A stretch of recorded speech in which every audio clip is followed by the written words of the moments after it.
공시가격, 내 집이 10억이라고 공시가격은 7억 정도가 되는 공정시장가의 비율을 이 부분을 60%에서 45%로 내리겠다. 과세표준액에다가 500만 원에서 1,350만 원까지의 공제 금액이 적용이 됐었는데 일괄로 5천만 원 공제로 적용을 하겠다라고 발표.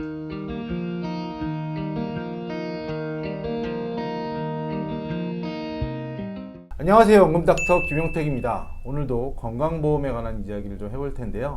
직장가입자의 경우에는 소득에 대한 건강보험료만 내지만 지역가입자인 경우에는 소득 그리고 재산, 자동차까지 다 건강보험료 점수에 부과를 해서 건강보험료를 같이 내고 있습니다. 내가 집을 얼마짜리를 가지고 있는데 이거에 대한 건보료는 도대체 얼마나 내야 되는 거야? 이런 것들이 좀 부담이 되실 텐데요. 최근 정부에서 공정시장가액 비율을 좀 조정해서 1주택자에 대해서는 주택에 대한 건보료 좀 인하를 시행해서 건보료 부담을 좀 완화시키고자 하고 있습니다. 얼마나 줄어들지 그리고 내 보험료는 얼마나 될지 이런 것들에 대해서 한번 가늠해 보시라고 이렇게 영상을 준비해 봤습니다. 정부의 재산세 인하 조치는요, 보건복지부 6월 19일 발표 자료에 따르면 건보료는 행정안전부의 재산세 부과자료를 그대로 이렇게 전송을 합니다. 그대로 넘어가면 자동으로 반영이 되겠죠. 11월부터 해서 내년 10월까지 건보료가 결정이 되는 거니까 11월부터 조정이 될 수 있을 것 같습니다. 이 부분은 1가구 1주택자에게만 적용이 되는 거니까 다주택자라면 이 부분은 신경을 안 쓰셨으면 좋겠고요. 1주택자는 이 할인 혜택을 적용을 받으실 수 있다고 생각하시면 될 것 같습니다. 지방세법 개정을 했습니다. 공시가격 상승, 상당히 공시가격이 많이 올라갔죠. 시세 대비 한 50%밖에 안 되던 게 60%, 최근에는 70%까지 공시가격이 많이 올라와 있습니다. 나는 그 재산세 과세 표준이 너무 높아지는 거죠. 그렇기 때문에 건보료도 많이 내야 되고 재산세도 많이 내야 되고 이런 것들이 조금씩 부담으로 오고 있습니다. 그래서 1주택자에 한해서는 재산세 부담을 완화하기 위한 정부의 조치라고 좀 보시면 될 것 같고요. 공정시장가액 비율이라는 게 있는데 이 비율을 60%에서 45%로 인하하는 안을 내세웠습니다. 그래서 과세표준액을 계산할 때 보시면 공시가격, 내 집이 10억이라고 예를 들어볼게요. 현재 팔리는 시세는 10억이야. 그럼 그거에 대한 공시가격은 7억 정도가 되는 거죠. 7억에 대해서 공정시장가액 비율을 곱해주면 7 곱하기 60%니까 4억 2천만 원이 되는 거죠. 이게 원래 과세 표준액이었는데 이 부분을 60%에서 45%로 내리겠다라는 조치니까 과세 표준은 3억 1억 5천 이렇게 되는 거죠. 건강보험 부과체계 개편한 2단계에서 피부양자 탈락 기준에서 보시면 3억 4천만 원 초과이고 연소득이 1,000만 원 이상 되시면 피부양자 기준에서 탈락을 하는데 공정시장가액 비율이 이렇게 낮아지면 과세 표준액 자체가 낮아지기 때문에 그 조건 안에 들어올 수 있는 거죠. 피부양자 자격을 유지할 수 있는 요건도 된다는 겁니다. 그래서 과세 표준액이 3억 1,500만 원으로 줄어드는 효과를 가지고 있어서 재산에 대한 건보료 감소가 예상이 되고 있습니다. 그래서 이 표로 좀 만들어 봤는데요.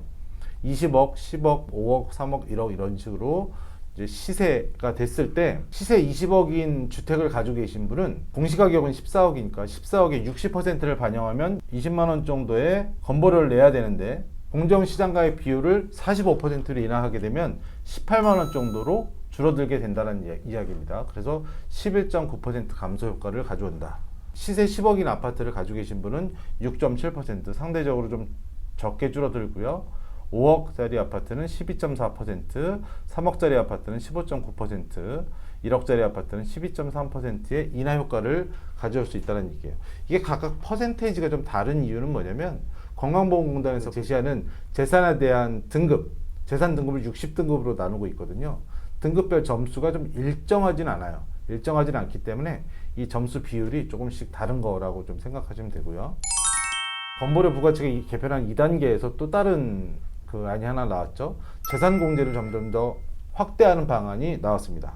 과세표준액에다가 과세표준액 아까 계산하신 거 있죠. 뭐 4억 2천, 뭐 3억 1,500만 원 이 금액에다가 500만 원에서 1,350만 원까지의 공제 금액이 적용이 됐었는데 개편한 2단계로 넘어오면서 일괄로 5천만 원 공제로 이렇게 적용을 하겠다라고 발표가 됐습니다. 그래서 2단계가 시행이 된다면 지금 7월 시행은 좀 어려울 것 같고 9월로 좀 미뤄질 것 같은데 9월 시행이 된다라고 하면 일괄 공제 5천만 원까지 적용이 되기 때문에 재산세 과세 표준액 자체가 더 내려가는 효과를 가져오는 거죠. 아까는 공정시장가액 비율만 반영을 한 결과였잖아요.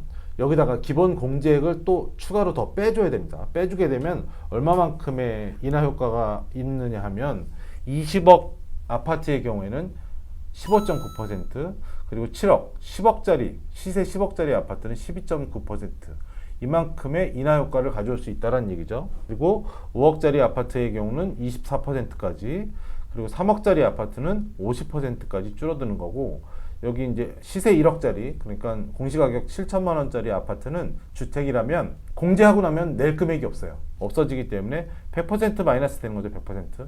그러니까 없어진다. 이런 효과를 가져올 수 있다고 보시면 될 것 같아요. 자산시장 가격이 이제 엄청나게 상승을 했죠. 가만히 있어도 내 집은 계속해서 올랐단 말이죠. 지금은 좀 주춤하고 있는데 작년까지는 어마어마한 자산 가격 상승이 있었습니다. 지금 인플레도 좀 겹쳐 있고 한데, 그거에 따라서 내 공시가격도 알아서 올라갔던 거고, 그럼 재산세도 많이 낼 수밖에 없었던 거고, 그에 따라서 건보료 기준도 올라갔으나 이걸 좀 하향 조정해서 부담을 좀 완화시키고자 정부에서 하게 된 조치 같습니다. 공정시장가액 비율을 인하했고, 기본 공제액 기준도 최대 1,350만 원에서 5천만 원까지 확장을 하면서 훨씬 더 내가 낼 수 있는 부담들을 좀 줄여주었다. 대신 1주택자에 한해서 이렇게 되어 있다 보시면 됩니다. 시세 20억 원 주택의 경우 15.9%, 뭐 영상의 제목에 나와 있던 것처럼 1억 원 주택은 한 12.9% 이렇게 좀 줄어들고요. 3억 원 주택은 50%까지. 재산 액수가 낮으면 낮을수록 재산에 대한 건보료 부담은 점점점 감소폭을 더 많이 감소되겠다, 이렇게 보시면 될 것 같아요. 사실 국민건강보험이 제도잖아요. 세금을 걷기 위한 제도인데, 궁극적인 취지는 피부양자가 없어야 되는 건데, 어쩔 수 없이 이제 소득이 없으신 분들은 피부양자로 놓겠다 하지만, 기본 취지는 모든 국민이 건강보험료를 내는 것이 취지입니다. 건강보험료를 내시고 건강보험에 대한 혜택을 받는 것들, 이런 것들인데, 그렇다라고 하면 이거에 대한 돈을 평생 내고 살아야 된다는 이야기잖아요. 언젠가는 피부양자에 탈락될 그런 시기를, 재산을 모아야 되는 건데, 재산을 모으다 보면 건강보험에 대한 것은 피해갈 수 없으니까 이 부분에 대한 것을 준비를 미리 하지 않으면 금전적인 빈곤에 처할 수도 있다, 이렇게 좀 보실 수 있을 것 같아요. 그래서 지금부터라도 건강보험료 재원을, 나이가 젊은 사람이든 어느 정도 이제 은퇴를 앞두고 있으신 분들이든, 은퇴를 이미 하신 분들도 마찬가지죠. 은퇴를 하셨더라도 공무원 연금을 받고 있다가 갑자기 피부양자 요건에 탈락되시는 분들도 있으시니까요. 그럼 지금부터라도 건강보험료 재원을 만들어라. 우리 100세 시대잖아요. 60이 됐어도 앞으로 40년은 더 사셔야 되는데, 그 기간 동안 계속해서 건강보험료를 내셔야 된다는 거죠. 다른 세금은 좀 제외가 되더라도, 혜택을 좀 받더라도 건강보험료는 피해갈 수 없다는 얘기예요. 그럼 건강보험료를 평생 내기 위해서 재원을 만들어야 되는데, 앞으로 100세 인생까지 살 기간 동안 내 나이 60이라도 건강보험료 재원을 연금으로 만들 필요가 있다는 이야기입니다. 매월 납입하시는 방법도 있고, 일시납 형태도 있고, 그래서 꼭 종신형 연금 형태로 죽을 때까지 나오는, 내가 숨이 붙어 있을 때까지 나오는 형태의 연금으로 만드셔서 요 재원, 그러니까 건강보험료 재원을 미리미리 만들어 두시면 그래도 좀 준비가 탄탄하게 되지 않으실까 생각됩니다. 연금은 아무리 많아도 과하지 않습니다. 노후에 풍요롭게 살아야 되잖아요. 재산이 많으면 재산을 붙들고 살고 있기 때문에 언제 이 재산이 없어질지, 또는 이걸 탕진하진 않을지, 뭐 또 보이스피싱에 당하진 않을지, 이런 것들을 늘 걱정하면서 살아야 되는데, 연금이 나오면 매달 꼬박꼬박 연금이 나오는 거니까 200만 원씩 연금이 나오면 200만 원만 탕진하면 다음 달이면 또 200만 원이 또 생기는 거거든요. 그렇게 생각하시면 연금은 아무리 많아도 과하지 않다. 내가 매달 인컴을 발생시키는 것이 가장 중요할 것이다 라고 생각하시면 될 것 같습니다. 자, 오늘은 또 건강보험에 대한 이야기를 좀 이렇게 드려봤는데요. 나름대로 건강보험료 개편안에 따라서 내가 피부양자 탈락을 해서 건보료를 새로 내야 되는 이런 것들도 있지만, 1가구 1주택에 대한 재산세 건보료는 또 줄여주는 이런 방안도 하고 있어서 잘 알고 계셔야 대응을 잘 하실 수 있을 것 같습니다. 40, 60대 연금에 대한 고민 많으시죠? 60대가 넘어가셔도 연금에 대한 고민은 많으신 것 같습니다. 40, 60대의 연금에 대한 고민을 책임지는 번호 1600-0456으로 전화 주셔서 문의 주시면 연금 닥터가 친절하게 설명해드리고 해결 방안까지 제시해드리도록 하겠습니다. 오늘 하루도 수고 많으셨습니다. 감사합니다.